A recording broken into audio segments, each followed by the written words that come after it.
Je suis heureuse de vous accueillir sur votre chaîne Psychologie Motion Culture. Je suis Florence Coteau, praticienne en psychothérapie et en PNL. Nous nous retrouvons donc comme promis pour cette première série consacrée à l'obésité. Cette série s'adresse à tous, que vous soyez soignant, spécialiste de la nutrition, du sport, enseignant, parents d'enfants ayant des problèmes d'obésité ou que vous soyez vous-même concerné par des problèmes de poids, etc. Nous avons tous dans notre entourage plus ou moins proche des personnes en état d'obésité. Alors vous allez voir, j'utilise assez souvent ce terme état d'obésité parce que pour moi l'obésité est transitoire. On peut entrer et sortir de l'obésité. L'obésité n'est pas une condamnation à vie. Je me suis demandé s'il y avait des points communs dans la construction de l'obésité, un facteur, on va dire un facteur commun à tous les obèses, à un profil type. On va le découvrir ensemble au fil des témoignages. Pour le moment, je remercie infiniment les témoins que vous allez rencontrer. Pour moi, ce sont des héros, des héroïnes, parce qu'ils ont simplement accepté, et je dirais même parfois supporté, de revivre des situations dramatiques pour me les raconter. Ils parlent, ils témoignent de ce qu'ils ont subi, de ce qu'ils subissent parfois toujours, de leurs échecs, de leurs victoires. Ce sont des hommes et des femmes qui vivent dans notre société, qui ont leur place, qui fonctionnent comme tout le monde, avec une seule différence, ils sont obèses. Aujourd'hui, je tiens à leur rendre hommage car il leur a fallu beaucoup de courage pour se replonger dans des souvenirs parfois sensibles, encore douloureux, me les dire, me les expliquer, revivre des histoires parfois sordides dans lesquelles ils se sont sentis humiliés, rejetés, déshumanisés. Quelques larmes ont coulé, mais aussi on a eu quelques bons fous rires tout au long de nos entretiens. Alors merci à tous et à toutes pour votre temps, votre sincérité et votre courage. Pour vous avertir des moments où je donne mon analyse, vous entendrez une petite cloche comme celle-ci. Et vous l'entendrez de nouveau lorsque le témoignage reprendra.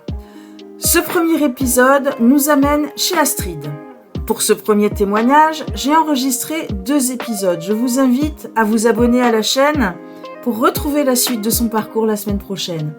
En écoutant Astrid, vous allez découvrir qu'elle ne s'est pas sentie obèse au moment où elle l'est devenue. Il y a un énorme décalage entre sa réalité corporelle et ses sensations. Vous allez également découvrir que la grossophobie est peut-être cachée où on ne l'attend pas. Je n'aborderai dans ce premier volet que la première partie de la vie d'Astrid, environ jusqu'à ses 24 ans. Aujourd'hui, Astrid a 35 ans, elle me reçoit dans son séjour. Originaire de l'Est de la France, elle a traversé le pays pour poursuivre ses études. Depuis, elle est restée en Bretagne parce qu'elle aime la région et a besoin de mettre de la distance avec sa famille. Elle a besoin d'indépendance. Elle travaille dans l'agroalimentaire. Elle est très sociable. Elle aime son travail et est appréciée de ses collègues. Aujourd'hui, Astrid est célibataire, sans enfant. Elle ne veut pas en avoir. Elle n'est pas à l'aise avec eux et la grossesse lui semble dégueu. C'est elle qui a choisi son pseudonyme.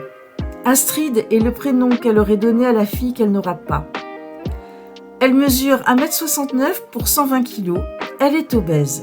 Elle est hyperphagique et hypersensible. À ce jour, aucun médecin ne lui a parlé d'obésité. Astrid a toujours été en surpoids.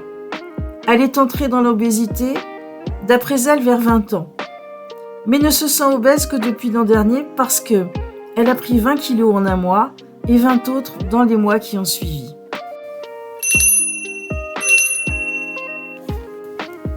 Mon corps est gras et imposant. J'ai un frère aîné et une sœur jumelle. Ils sont obèses, ainsi que mon père. Côté paternel, une tante et une cousine le sont également. Par contre, ma mère, comme toute sa fratrie, est très très mince. Elle est ultra fine. Quand j'étais petite, s'il lui arrivait de prendre 200 grammes, tout le monde était au régime. Elle rêvait que sa famille soit comme elle. La première fois que j'ai fait un régime, j'étais petite. J'ai l'impression d'avoir toujours été restreinte. Le médecin de famille disait qu'il fallait faire attention. Pour ma mère, je devais maigrir et être mince comme elle. J'ai jamais réussi. C'est dommage. Moi, je mangeais en cachette. Dans mon adolescence, j'ai fait du cirque et de la boxe. Malgré tout, je ne perdais pas de poids.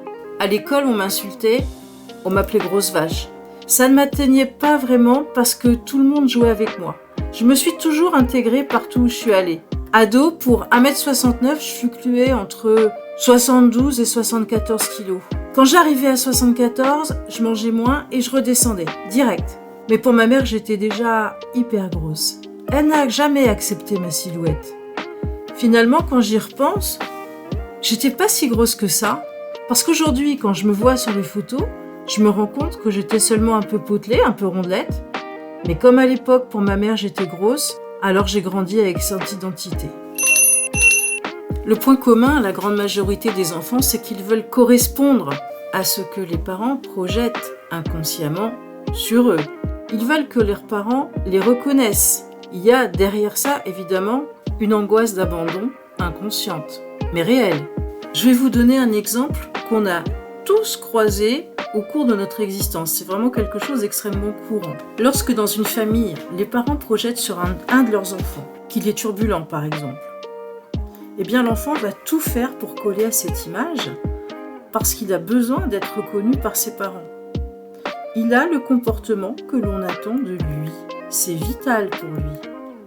Nous connaissons tous des parents parfois débordés se plaindre de l'agitation de leur enfant. Et ce même enfant, lorsqu'il est confié à une autre personne, quand les parents vont venir le rechercher, il sera décrit comme un enfant patient, un enfant extrêmement calme et un enfant très agréable. Les parents sont toujours étonnés et se demandent pourquoi leur enfant est si terrible avec eux. Cette situation, nous l'avons tous rencontrée dans nos vies. Il y a aussi d'autres situations. Il en va de même, par exemple, avec un enfant élevé dans une famille où il sera traité comme un génie, un surdoué, un enfant au-dessus de la norme intellectuelle, même si c'est pas le cas. Et dans le même mécanisme que l'enfant turbulent, celui-ci va avoir à cœur de coller à l'étiquette qui lui a été attribuée. Il va développer une curiosité intellectuelle et va l'exprimer, s'attirant ainsi l'approbation si gratifiante de ses parents. Ce qui va renforcer l'assurance qu'il a en lui-même et en ses facultés intellectuelles. L'enfant prendra de l'aisance. Cela aura un effet boule de neige avec son environnement. Cet enfant n'est pas à la base forcément plus brillant que la majorité, mais on lui a attribué le devoir de l'être. C'est son rôle. Il fera tout pour le tenir. Ça sera exactement la même chose pour un enfant que l'on va traiter d'idiot. Eh bien, il fera aussi tout pour coller à cette image. Bien sûr, l'enfant, en grandissant et en devenant adulte, se détachera de ses projections parentales qui, si elles sont poussées à l'extrême, seront un fardeau. Mais on se rend quand même bien compte que plus l'image sera positive, plus l'acceptation de soi sera aisée. On voit là à quel point les encouragements de la famille, l'image qu'elle projette sur l'enfant, est fondamentale pour sa construction psychique. Astrid s'est construite autour de l'image que sa mère projetait sur elle, à savoir, comme nous l'avons vu, une image d'enfant très grosse, quasiment obèse, une image extrêmement négative. Astrid a collé, elle aussi, à l'image que sa mère projetait sur elle. Tout comme l'enfant intelligent ou le petit turbulent, elle a tenu son rôle de grosse, simplement parce que c'est le rôle qu'on lui a assigné. Il arrivait que ma mère achète des gâteaux pour les offrir aux invités. Ce n'était jamais pour nous. Elle comptait les gâteaux qui étaient dans chaque paquet.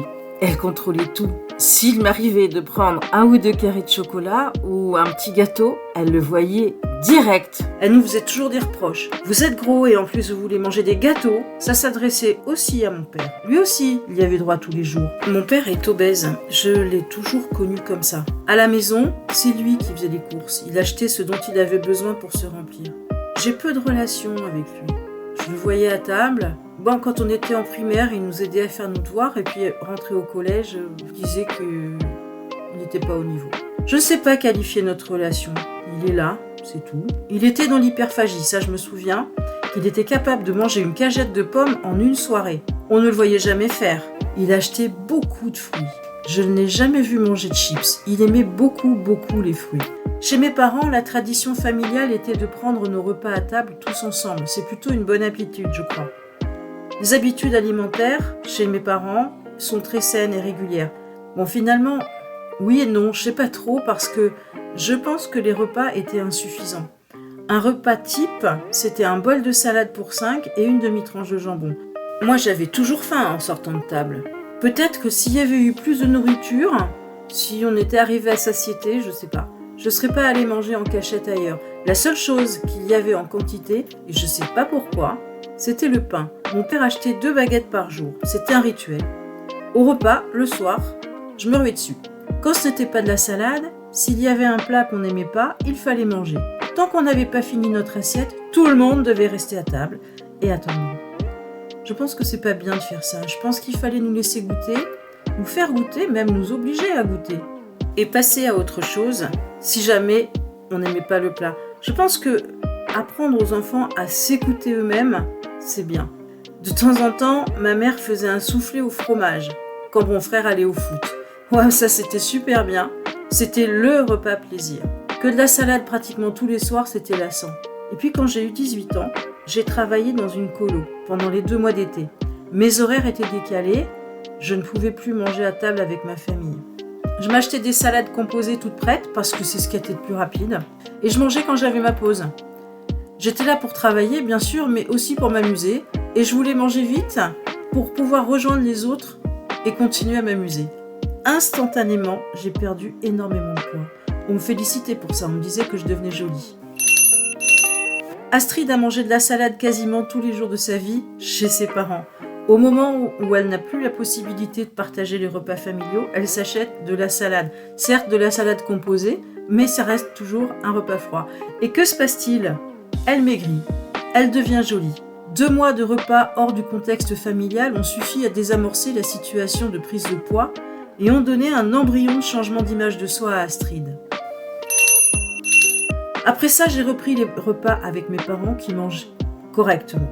Je mangeais correctement. Je mangeais comme eux. Mais moi, en plus, je mangeais du pain. Je pouvais avaler une baguette entière. Quand ils me disaient « arrête de manger », ça me confortait dans l'idée de continuer pour les embêter. Je crois que j'étais une ado finalement un peu rebelle. Dès que j'ai repris ce rythme, j'ai regrossi et j'ai pris bien plus de poids que ce que j'avais perdu. On peut se demander pourquoi ou comment la maman d'Astrid, qui contrôle tout, n'a pas réalisé que sa fille, qui devait, quoi qu'il arrive, perdre du poids, perdre, maigrissait quand elle prenait ses repas en dehors des sacro-saints repas familiaux. On peut surtout observer l'effet de l'angoisse, du stress sur l'appétit et sur la prise de poids par rapport à l'amusement et à la détente. Je pense que je peux dire que finalement, avec mes parents, on n'avait pas vraiment de relation. Les repas partagés en famille étaient globalement le moment où je recevais leurs critiques, souvent parce que je mangeais trop ou parce que mes notes n'étaient pas à la hauteur de leurs espérances. C'est vrai que j'étais pas super régulière à l'école. Je pense que ma mère faisait aussi ces réflexions à mes frères et sœurs. Je n'ai pas vraiment le souvenir. Malgré tout, je pense qu'on a de l'affection l'une pour l'autre avec ma mère. Elle s'inquiète pour moi. Enfin, j'interprète son inquiétude comme une sorte d'affection. Vu la façon dont elle a été éduquée, pour moi, c'est sa manière de me dire qu'elle m'aime. Ça reste dans la pudeur. J'ai jamais considéré que dire je t'aime était nécessaire. Dans ma famille, ça ne se pratique pas. Malgré les années qui ont passé, je vois bien que ma mère vit toujours très mal mon poids. Je vois mes parents 1 fois par an, quand ils viennent passer une semaine chez moi. Et chaque fois qu'ils sont là, ma mère me dit « Tu devrais perdre du poids quand même ». Mais ça, elle me le dit que je fasse 80 ou 120 kilos. Quoi qu'il arrive, il faut qu'elle me le dise. J'ai l'habitude de l'entendre m'en parler. Je crois que ça me passe au-dessus. Elle ne fait pas de réflexion à mon frère au sujet de son poids. Aujourd'hui, il a des graves problèmes familiaux. Mais même petit, elle ne se le permettait pas. Ma sœur a toujours été un peu plus forte que moi, mais elle ne reçoit pas de réflexion, elle non plus.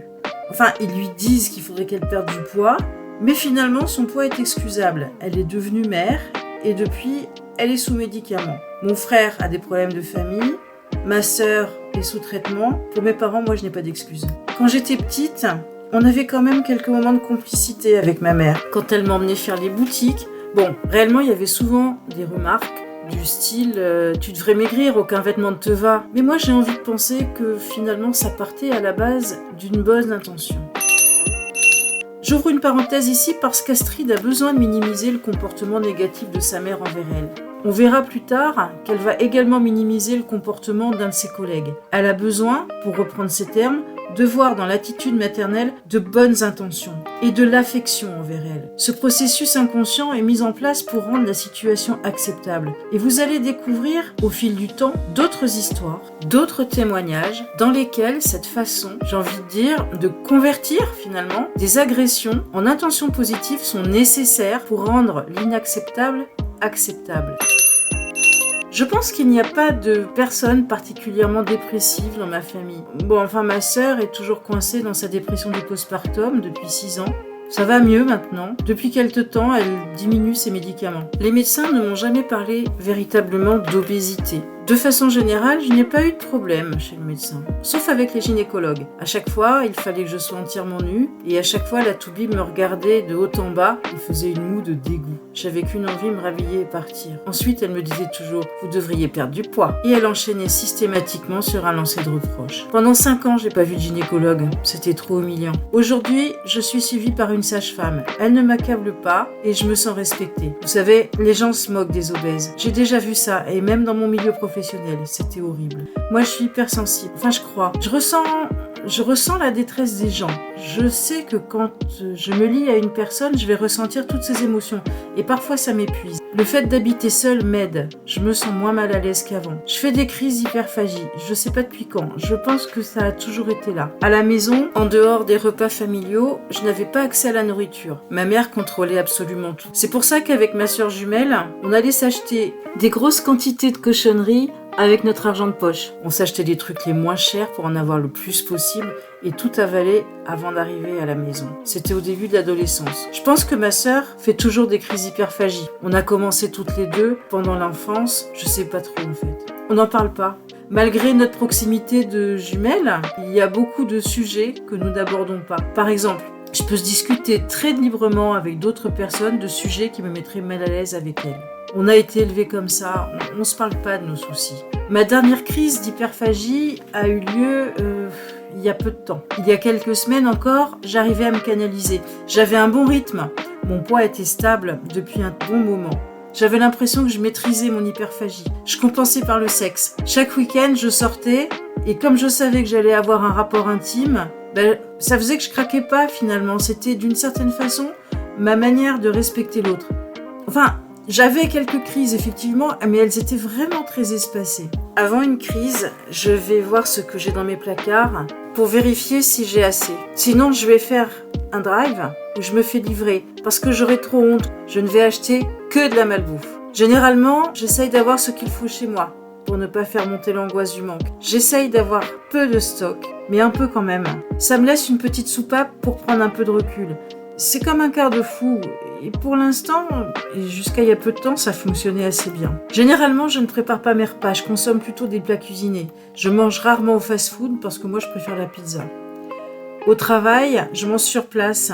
À la pause du midi, je ne mange que des conserves de légumes. Je peux pas envisager que quelqu'un me voie manger autre chose que des légumes sains et pauvres en calories. Un jour, j'ai amené des raviolis et un collègue m'a dit « Ah bon, t'es sûr ?» Je pense que c'était probablement bienveillant de sa part. Les raviolis font partie des plats que je ne m'autorise pas à manger devant les gens. Il y a beaucoup de choses que je ne m'autorise pas à manger en public, mais que je vais manger toute seule. À cause de mon poids, je ne prends plus l'avion. Les sièges sont trop étroits et mettre la ceinture, c'est horrible. À cause de ça, je vois plus ma famille. Pour ça et aussi parce que j'ai pas envie qu'ils me voient comme ça. J'ai tellement grossi depuis la dernière fois. J'ai pas envie de me confronter à leur regard. Je serais très très mal à l'aise. Je me rends bien compte que c'est le regard que je pose sur moi qui coince. Non, ça vraiment je m'en rends compte. Quand je suis avec mes parents, je suis stressée. Je suis mieux là où je suis. C'est une façon de prendre la fuite. À cause de mon poids, je peux pas m'asseoir sur les chaises avec des accoudoirs. Alors aller dans les restos qui ont ça, c'est juste pas possible. Je sais aussi qu'à cause de mon poids, si je mangeais une glace dans la rue, les gens se diraient c'est normal qu'elle soit grosse. Alors pour manger ce type d'aliment, je dois être seule. Je me fais livrer. Je peux pas aller au supermarché acheter des pizzas. Le regard des autres sur moi me gêne. Moi, ce que je préférerais finalement, c'est passer inaperçu. Et aujourd'hui, à cause de mon poids, je passe pas inaperçu, on voit que moi dans la rue. Et la plupart du temps, excepté les promenades avec mon chien, j'évite de sortir. Je préfère me cacher. On est en été, je vais pas me balader parce qu'il fait chaud et que, en tant qu'obèse, je vais transpirer. Quand je vais à la terrasse d'un café, je vais juste boire un café. Si je mangeais quelque chose et que quelqu'un me regardait, je me sentirais bien mal à l'aise. Si j'allais au McDo et que les gens me regardaient, je le prendrais super mal. J'aime bien faire les boutiques avec mes copines, mais bon, à part des foulards ou de la déco, j'achète rien. J'achète mes vêtements plutôt sur internet, c'est plus pratique comme ça, et ça m'évite les cabines d'essayage. Je ne suis jamais allée en salle de sport. Si je faisais 60 kilos, j'irais. Si j'étais mince, je pourrais. Je me sentirais trop mal à l'aise de faire un quart d'heure de vélo elliptique et d'être morte alors que la nana d'à côté en fait depuis une demi-heure et qu'elle transpire à peine. Je sais que c'est mon regard sur moi-même qui m'empêche d'y aller. Peut-être que personne ne me regarderait, je sais pas trop. Je pourrais pas me mettre en jogging devant des gens qui sont hyper doués. En plus, si j'allais dans une salle, ce serait jamais les mêmes clients qui seraient là. Je devrais supporter leur regard à chaque fois, même si, des fois, en fonction du créneau horaire, ça pourrait potentiellement être plus ou moins les mêmes personnes. Il y aura toujours un risque de voir de nouvelles têtes. Je sais que je me sentirais toujours mal à l'aise de devoir supporter leur regard. Si je faisais 40 kilos en moins, j'aimerais bien y aller. Je m'étais même renseignée avant de prendre ces 40 derniers kilos finalement. Mais maintenant, c'est juste impossible. Il y a quelques années, j'ai fait de la danse. À cette époque-là, j'étais déjà très très mal à l'aise et j'avais 40 kilos en moins. Mais j'ai rencontré des gens tellement bienveillants, il n'y avait pas d'hommes. Ça se passait super bien. Au départ, j'avais un petit peu honte, mais après je me sentais mieux. J'ai espoir aujourd'hui de perdre du poids par moi-même. Je ne pense pas à la chirurgie bariatrique. Mon objectif est de revenir à un poids où je me sens bien. Je vise pas la taille mannequin, je sais que je l'atteindrai jamais. Pourtant, je marche beaucoup. Rien qu'au travail, je marche environ 10 km par jour. Le week-end, je marche entre 3 et 6 km avec mon chien. Sinon, je culpabilise de ne pas le sortir assez. Aujourd'hui, le seul truc que je me sentirais de faire, c'est de la marche nordique parce que ça ne tape pas sur les articulations. J'ai vraiment envie de maigrir, j'ai envie de perdre du poids, mais je me rends bien compte que je ne fais rien pour. Je le sais. J'en ai envie, mais j'ai pas le petit plus qui me ferait entreprendre un amaigrissement. Tous les régimes que j'ai faits, les rééquilibrages alimentaires ou autres, en fait, c'est frustrant. Alors, sur la durée, c'est pas tenable. D'où l'effet yo-yo. J'ai envisagé d'aller vers des professionnels de la nutrition, mais des amis m'ont conseillé de ne pas m'engager là-dedans parce qu'en fait, elles m'ont dit que à chaque fois, elles devaient changer toutes leurs habitudes alimentaires. Et moi, je pense que chacun doit trouver la méthode qui lui convient. Nous laissons Astrid ici pour la retrouver la semaine prochaine. Nous allons découvrir pourquoi ces crises d'hyperphagie sont de nouveau très présentes dans son quotidien. Et nous allons aborder un autre chapitre de sa vie, à savoir sa vie amoureuse. Si pour certains l'amour donne des ailes, Astrid, elle, n'a pas eu cette joie. Son parcours l'a amenée à subir plusieurs agressions et à vivre avec un pervers narcissique avéré. On se retrouve la semaine prochaine pour découvrir ce second volet. N'oubliez pas de vous abonner à votre chaîne Psychologie Motion Culture, à liker et à commenter cet enregistrement. Retrouvez Psychologie Motion Culture sur YouTube, Deezer ou Spotify et bien évidemment, je vous attends également sur Instagram. À très bientôt.